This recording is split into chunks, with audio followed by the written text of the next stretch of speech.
It's nice to have updates and get new content, but is it worth having the content if you release it with problems and bugs, trying to improve it but instead degrade the quality of the game?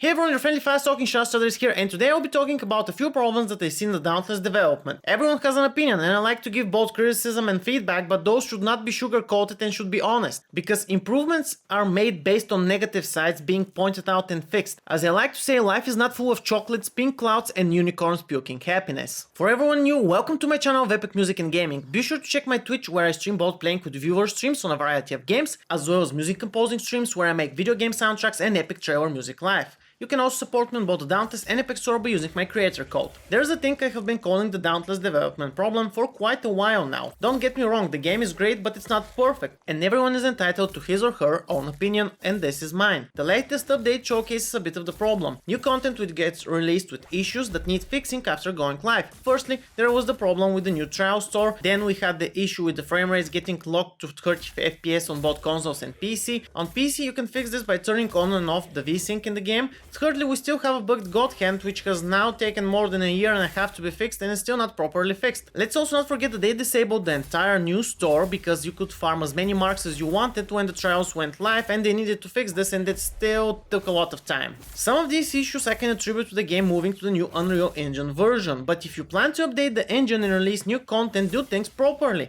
Do either one first, then the second, not together. New engine updates are bound to have problems and issues which need testing and time to be fixed and polished. Yes, the game is still an open beta, but it also gets substantial financial investment from the players. The main problem, however, is that currently the game is getting spread out too much, and there is a bigger focus on expanding its player base by making it available on more platforms than focusing on expanding the content and keeping the current player base active and playing. The current content is not enough to sustain the player base and the interest in it. I love the fact that console players can play, but is the experience worth it? The game has a Switch and a mobile versions coming in the near future. I like the idea of the Switch one. I have no idea how the mobile one is gonna work, but everything is gonna be closed platform, which is kind of strange, and I don't know how it's gonna happen. Nothing bad about that, but the main PC version still has tons of issues to fix, and those transition onto the other platforms. Take the hidden frame rates on consoles, or the fact that you cannot see the item descriptions. Yes, the problem is now fixed, but they took a while to do it. They all might seem like small problems, but they add up and ruin the experience. They could at least focus a bit more on fixing all the main issues on the game and the bugs, then follow up with faster content addition, and then move on to expanding to other platforms. Keeping a game on a lot of platforms synced together and being able to crossplay on all of them is a big challenge and takes a lot of resources and time. The more platforms they add, the harder it will become, and the more time it will take to even fix simple problems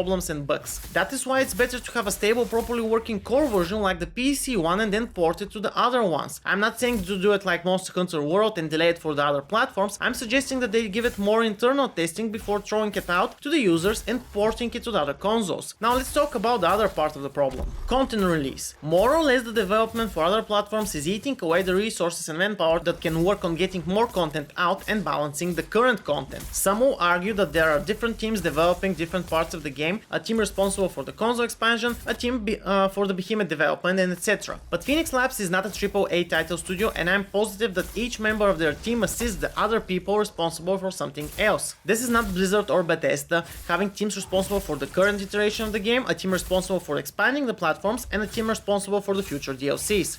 The trials add a nice feature for endgame players, but it is tuned more towards hardcore players, which is a very small base of the current players. I cannot say the trials are easy, they're definitely tough, but they're also what we call in video games artificially hard. They're not hard because they have complex mechanics or new and not seen before situations which make the game more interesting and difficult. They're hard because they give a behemoth a lot more abilities that deal a lot more damage. It's simply boosting the damage numbers and the frequency those damage numbers can hit you, which makes them annoying in most cases and not a pleasant experience.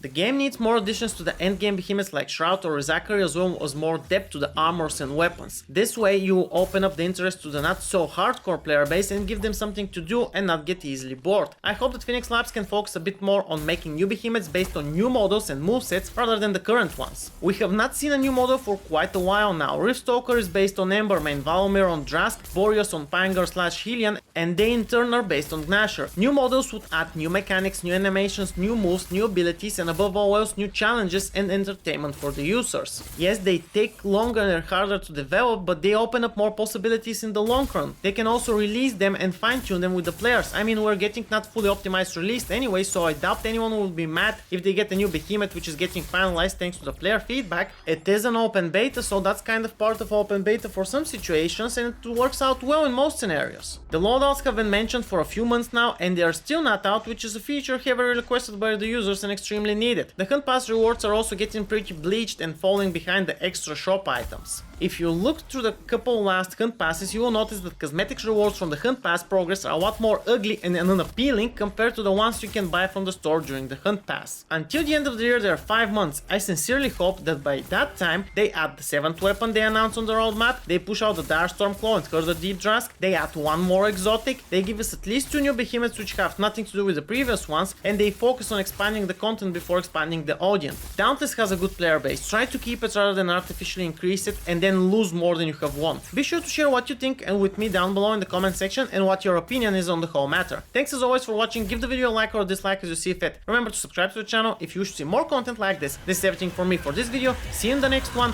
Shadow Strider out.